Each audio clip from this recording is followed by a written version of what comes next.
السلام علیکم ورحمۃ اللہ وبرکاتہ۔ کیسے ہیں آپ سب؟ امید ہے کہ آپ سب خیریت سے ہوں گے، ایمان اور صحت کی بہترین حالت میں ہوں گے۔ جی تو چلتے ہیں اپنے لیسن کی طرف۔ نحمدہ ونصلی علی رسولہ الکریم، اما بعد، اعوذ باللہ من الشیطان الرجیم، بسم اللہ الرحمن الرحیم۔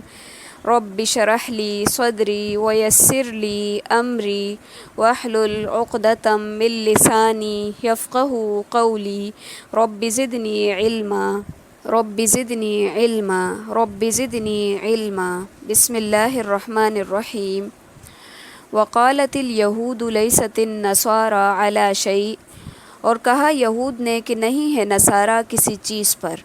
وقالت النصارى لیست الیہود علی شیء، اور کہا نصارہ نے کہ نہیں ہے یہودی کسی چیز پر۔ وہم یتلون الکتاب، حالانکہ وہ تلاوت کرتے ہیں کتاب کی۔ اب یہاں کہا جا رہا ہے کہ یہودیوں نے کہا کہ نصارہ نہیں ہے کسی چیز پر۔ چیز سے مراد یہاں دین ہے، کہ یہودیوں کا کہنا تھا کہ نصارہ کسی دین پر نہیں ہے، اور نصارہ کا کہنا تھا کہ یہودی کسی دین پر نہیں ہے، حالانکہ وہ دونوں کتاب پڑھتے تھے۔ اب یہاں پہ جو بات ہو رہی ہے یہود و نصارہ کی، دونوں ہی ایک دوسرے سے کفر کرتے تھے۔ یہودی تورات پڑھتے جس میں موسیٰ علیہ السلام کی زبان سے عیسیٰ علیہ السلام کی تصدیق موجود ہے، لیکن اس کے باوجود بھی یہودی عیسیٰ علیہ السلام کا کفر کرتے تھے۔ عیسائیوں کے پاس انجیل موجود ہے جس میں موسیٰ علیہ السلام اور تورات کے اللہ تعالیٰ کی طرف سے ہونے کی تصدیق ہے، اس کے باوجود یہ یہودیوں کا کفر کرتے تھے۔ یہ گویا کہ اہل کتاب کے دونوں فرقوں کے کفر اور عناد اور اپنے اپنے بارے میں خوش فہمیوں میں مبتلا ہونے کو ظاہر کیا جا رہا ہے۔ اور اللہ تعالیٰ کہہ بھی رہے ہیں کہ وہ کتاب بھی پڑھتے تھے، اس کے باوجود بھی ان کا یہ حال تھا کہ ایک دوسرے کو کافر کافر کہتے تھے۔ پھر فرمایا کذالک قال الذین لا یعلمون مثل قولہم، اسی طرح کہا ان لوگوں نے جن کے پاس علم نہیں تھا مانند ان کی بات کے۔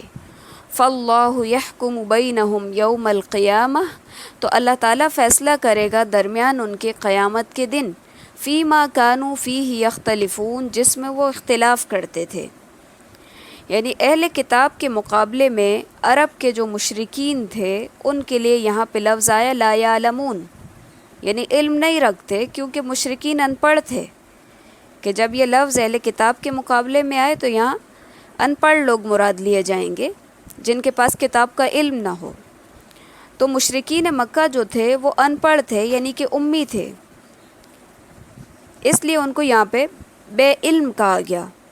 لیکن وہ بھی مشرک ہونے کے باوجود یہود اور نصارہ کی طرح اس ذوم باطل میں مبتلا تھے کہ وہی حق پر ہیں، اسی لیے وہ نبی صلی اللہ علیہ وسلم کو صابی یعنی بے دین کہا کرتے تھے۔ تو اسی وجہ سے اللہ تعالیٰ نے فرمایا کہ ان کے اس اختلاف کا فیصلہ اللہ تعالیٰ قیامت والے دن کریں گے، وہاں بتا دیا جائے گا کہ کون حق پر ہے اور کون باطل پر ہے۔ پھر فرمایا وَمَنْ أَظْلَمُ مِمَّنْ مَنَعَ مَسَاجِدَ اللَّهِ أَنْ يُذْكَرَ فِيهَا اسْمُهُ وَسَعَى فِي خَرَابِهَا، اور اس سے بڑا ظالم کون ہے جو منع کرے اللہ تعالیٰ کے گھر سے، یعنی اللہ تعالیٰ کی مسجدوں سے، کہ اس کے اندر ذکر کیا جائے نام اس کا، اور وہ کوشش کرے اس کی خرابی کی۔ أُولَئِكَ مَا كَانَ لَهُمْ أَنْ يَدْخُلُوهَا إِلَّا خَائِفِينَ، نہیں تھا ان لوگوں کے لیے کہ یہ داخل ہوتے اس میں مگر ڈرتے ہوئے۔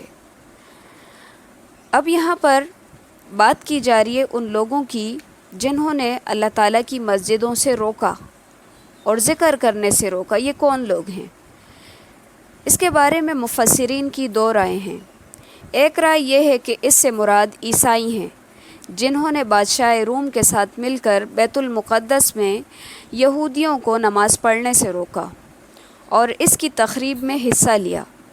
ابن جریر طبری نے اسی رائے کو اختیار کیا ہے، لیکن حافظ ابن کثیر نے اس سے اختلاف کرتے ہوئے اس کا مصداق مشرکین کو قرار دیا ہے، کیونکہ مشرکین مکہ جو تھے انہوں نے آپ صلی اللہ علیہ وسلم کو اور صحابہ اکرام کو مکہ سے نکلنے پہ مجبور کیا تھا، اور یوں خانہ کعبہ میں مسلمانوں کو عبادت سے روکا۔ پھر صلح حدیبیہ کے موقع پر بھی یہی کردار دہرایا اور کہا کہ ہم اپنے آباء و اجداد کے قاتلوں کو مکہ میں داخل نہیں ہونے دیں گے، حالانکہ خانہ کعبہ میں کسی کو عبادت سے روکنے کی اجازت نہیں تھی، اس کے باوجود بھی انہوں نے مسلمانوں کو وہاں عبادت کرنے کی اجازت نہ دی۔ ساتھ ہی اللہ تعالیٰ نے فرمایا کہ لہم فی الدنیا خزی، ان کے لیے دنیا کے اندر رسوائی ہے، یعنی جلد آنے والا ہے وہ وقت جب مسلمان مکہ کو فتح کر لیں گے اور کعبہ کی تولیت ان کو مل جائے گی، تو یہ جو لوگ ہیں، یہ جو مشرک ہیں، یہ رسوا ہو جائیں گے۔ اسی لیے کہا کہ دنیا کے اندر رسوائی ہے ان کے لیے۔ اور وَلَهُمْ فِي الْآخِرَةِ عَذَابٌ عَظِيمٌ، اور آخرت میں ان کے لیے بڑا عذاب ہے۔ چنانچہ جب 8 ہجری میں مکہ فتح ہوا تو نبی صلی اللہ علیہ وسلم نے اس کے بعد 9 ہجری میں اپنے اعلان فرمایا کہ آئندہ سال کعبہ میں کسی مشرک کو حج کرنے کی اور ننگا ہو کر طواف کرنے کی اجازت نہیں ہوگی، اور جس سے جو معاہدہ ہوا ہے اس معاہدے کی مدت تک وہ معاہدہ برقرار رہے گا۔ یعنی کہ یہ ان کے لیے دنیا کی رسوائی تھی کہ ان کو بھی وہاں پر خانہ کعبہ کے اندر ننگا ہو کر طواف کرنے کی جو ایک یہ حرکت کرتے تھے اس سے ان کو منع کر دیا گیا، اور یہ بھی کہہ دیا گیا کہ کوئی بھی مشرک جو ہے وہ حج نہیں کرے گا، یعنی حج کے ساتھ ایمان کی شرط لگا دی گئی۔ تو اسی لیے یہاں کہا گیا کہ ان کے لیے دنیا میں رسوائی ہے، اور جو آخرت کا عذاب ہے وہ تو بہت بڑا ہے۔ پھر فرمایا وَلِلَّهِ الْمَشْرِقُ وَالْمَغْرِبُ، اور اللہ ہی کے لیے ہے مشرق اور مغرب۔ فَأَيْنَمَا تُوَلُّوا، تو جہاں کہیں بھی منہ کرو تم، فَثَمَّ وَجْهُ اللَّهِ، تو ادھر اللہ تعالیٰ کا چہرہ ہے۔ إِنَّ اللَّهَ وَاسِعٌ عَلِيمٌ، بے شک اللہ تعالیٰ وسعت والا ہے، علم والا ہے۔ اس آیت کا مطلب یہ نہیں ہے کہ نماز میں قبلے کی طرف رخ کرنا ضروری نہیں ہے، بلکہ اس سے مراد خاص صورتوں میں قبلے کی پابندی ختم کرنا ہے، کیونکہ اس سے پہلے ان ظالموں کا ذکر ہے جو اللہ کی مسجدوں سے روکتے ہیں، یعنی ان ظالموں کی اللہ کی مسجدوں سے روکنے اور انہیں ویران کرنے کی کوششیں اللہ تعالیٰ کی راہ میں یا اس کی عبادت کی راہ میں رکاوٹ نہیں بن سکتی، کیونکہ مشرق اور مغرب کا مالک اللہ ہی ہے۔ تو انسان کو قبلے کی طرف رخ کرنے میں اگر کوئی دشواری ہو، دشمن کا خوف ہو، یا اس کو قبلہ معلوم نہ ہو، تو جس طرف بھی منہ کر کے نماز پڑھ لے گا وہ درست ہے۔ یہ تو یہاں پہ بات ہو رہی ہے فرض نماز کی، کیونکہ بعض روایات سے معلوم ہوتا ہے کہ اگر دشمن کا خوف ہو یا جنگی صورتحال ہو، اس صورت میں انسان نماز پڑھ سکتا ہے، کیونکہ یہاں کہا گیا کہ جدھر بھی منہ کرو گے ادھر اللہ تعالیٰ کی ذات ہے۔ اور نفل نماز کے لیے تو حدیث موجود ہے کہ آپ صلی اللہ علیہ وسلم جب مکہ سے مدینہ کی طرف جاتے تھے تو آپ صلی اللہ علیہ وسلم اپنی اونٹنی پر نفل نماز پڑھتے تھے، اور اس کا رخ جدھر بھی ہوتا تھا آپ پڑھتے رہتے تھے، یعنی کہ نفلی نماز کے لیے قبلہ رخ ہونا ضروری نہیں ہے۔ پھر فرمایا کہ بے شک اللہ تعالیٰ وسعت والا ہے اور علم والا ہے۔ پھر فرمایا کہ وہ کہتے ہیں کہ وَقَالُوا اتَّخَذَ اللَّهُ وَلَدًا، بنا لیا اللہ تعالیٰ نے اولاد، سبحانہ وہ پاک ہے، بل لہ ما فی السماوات والارض، بلکہ اسی کا ہے جو کچھ آسمان اور زمین میں ہے، کل لہ قانتون، سب کے سب اس کے فرما بردار ہیں۔ وہ کہتے ہیں کہ اللہ نے اولاد بنا لیے، تو یہ کہنا تھا یہودیوں کا کہ عزیر علیہ السلام اللہ کے بیٹے ہیں، اور عیسائی کہتے تھے کہ عیسیٰ علیہ السلام اللہ کے بیٹے ہیں، اور مشرکین مکہ کہتے تھے کہ فرشتے اللہ کی بیٹیاں ہیں۔ تو اسی وجہ سے اللہ تعالیٰ نے فرمایا کہ سبحانہ وہ پاک ہے، اولاد تو محتاجی کی نشانی ہے، وہ تو کمزوری کی نشانی ہے، اللہ تعالیٰ کو تو ایسی کوئی محتاجی نہیں ہے، کوئی کمزوری نہیں ہے، سبحانہ وہ پاک ہے ان تمام عیبوں سے، بلکہ سب کچھ اسی کا ہے، تو اس کو ایک اولاد بنانے کی کیا ضرورت ہے، اور سب کے سب اسی کے فرما بردار ہیں۔ پھر فرمایا بدیع السماوات والارض، موجد ہے آسمان اور زمین کا، وَإِذَا قَضَى أَمْرًا فَإِنَّمَا يَقُولُ لَهُ كُن فَيَكُونُ، اور جب وہ فیصلہ کرتا ہے کسی کام کا تو اس سے کہتا ہے کہ ہو جا تو وہ ہو جاتا ہے. یعنی اس کو ایک اولاد کی کیا ضرورت ہے، اس کا تو سارا اختیار ہے کہ اگر وہ کچھ بھی کرنا چاہتا ہے تو اس کو صرف کہتا ہے کہ کن، صرف وہ حکم دیتا ہے اور وہ ہو جاتی ہے. پھر فرمایا وقال الذین لا يعلمون، اور کہا ان لوگوں نے جو علم نہیں رکھتے، لولا یکلمنا اللہ او تأتینا آیہ، کیوں نہیں کلام کرتا ہم سے اللہ، یا نہیں آتی کوئی نشانی ہمارے پاس. کذالک قال الذین من قبلہم، اسی طرح کہا تھا ان لوگوں نے جو ان سے پہلے تھے، مثل قولہم، مانند ان کی بات کے. تشابہت قلوبہم، ملتے جلتے ہیں ان کے دل. قد بینا الآیات لقوم یوقنون، تحقیق بیان کی ہم نے آیات اس قوم کے لیے جو یقین رکھتی ہے. اب یہاں پہ بات ہو رہی ہے مشرکین مکہ کی،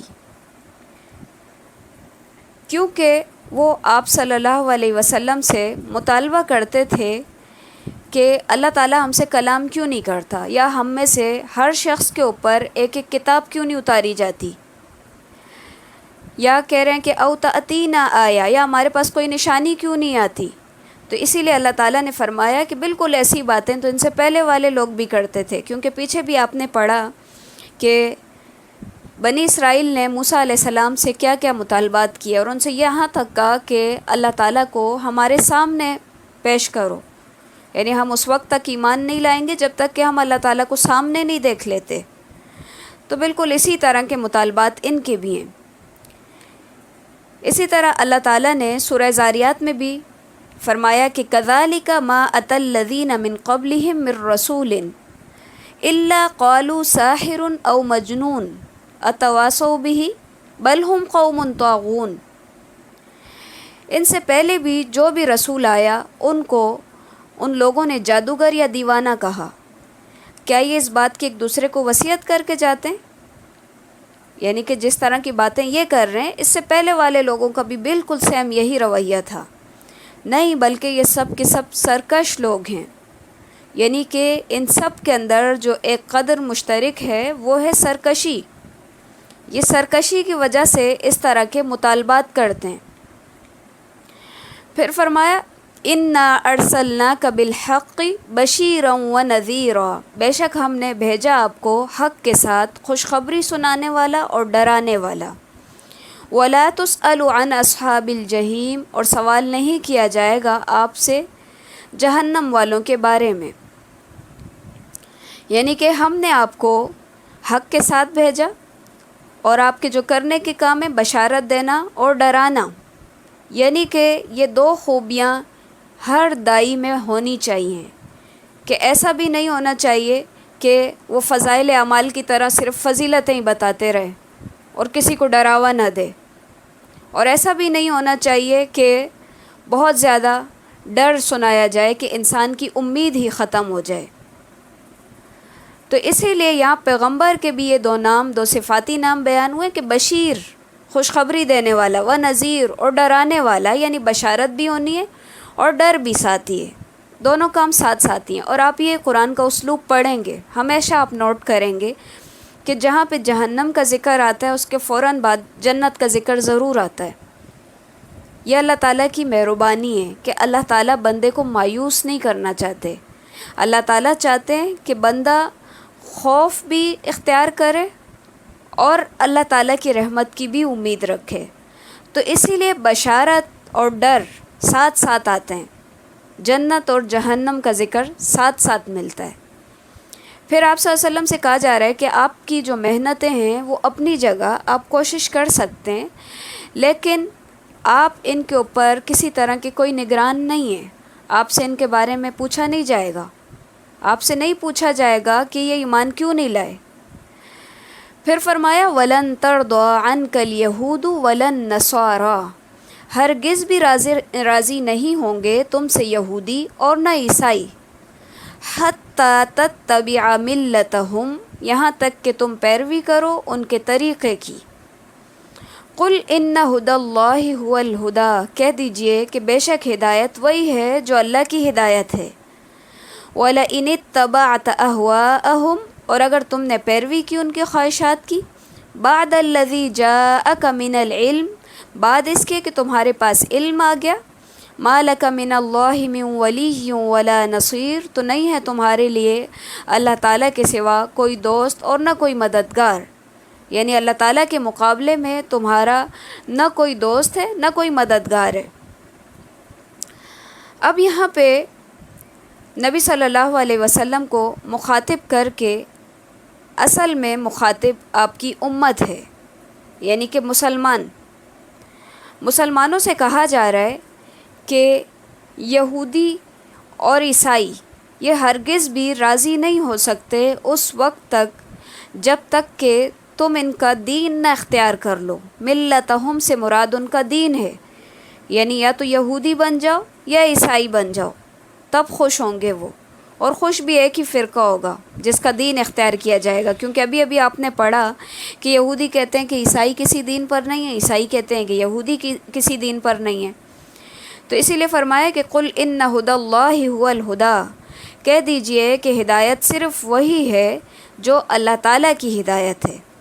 اس سے مراد ہے اسلام، یعنی اسلام ہی صرف اصل ہدایت ہے، اور جس کی نبی صلی اللہ علیہ وسلم نے دعوت دی، اور اس کے اندر کسی طرح کی کوئی تحریف نہیں ہے۔ یہ سیم وہی مضمون ہے جو انشاءاللہ آپ آل عمران میں بھی پڑھنے والے ہیں۔ وہاں فرمایا کہ وَمَن يَبْتَغِ غَيْرَ الْإِسْلَامِ دِينًا فَلَن يُقْبَلَ مِنْهُ، جو کوئی اسلام کے علاوہ کوئی دین تلاش کرے گا وہ اس سے ہرگز بھی قبول نہیں کیا جائے گا۔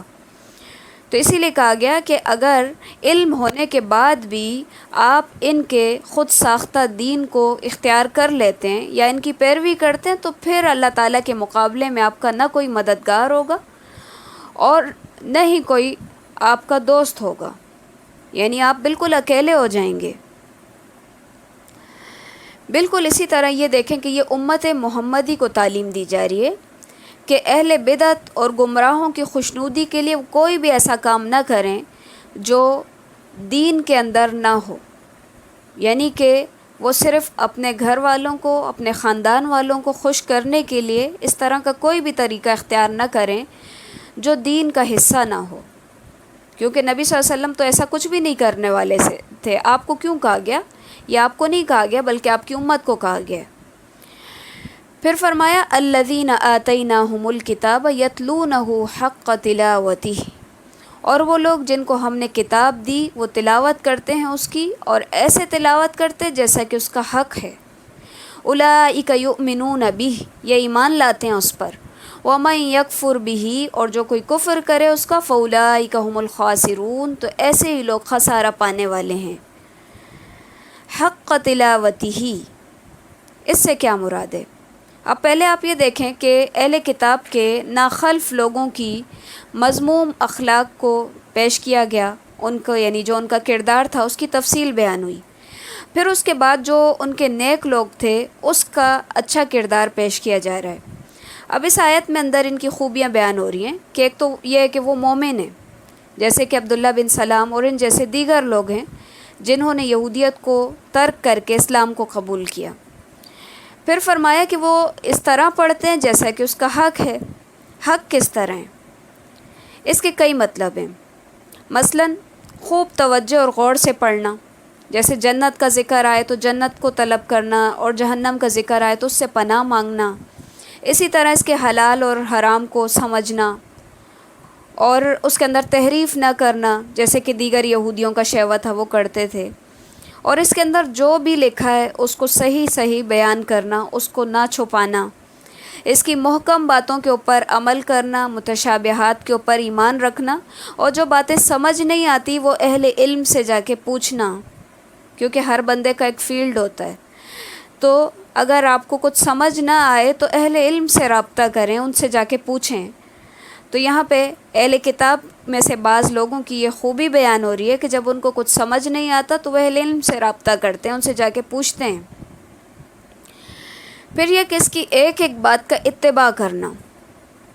حق تلاوتہ میں یہ سارے مفہوم داخل ہیں، لیکن بعض لوگوں کا خیال ہوتا ہے کہ اس کو صرف تجوید کے ساتھ پڑھ لینا، اچھے مخارج کے ساتھ پڑھ لینا یہ اس کا حق ہے، یا اچھی آواز سے پڑھ لینا یہ بھی حق ہیں، لیکن زیادہ اہم حق یہ ہیں کہ اس کے اوپر ایمان لانا، اس کے اندر تحریف نہ کرنا، یا اسی طرح اس کے حلال اور حرام کو ماننا.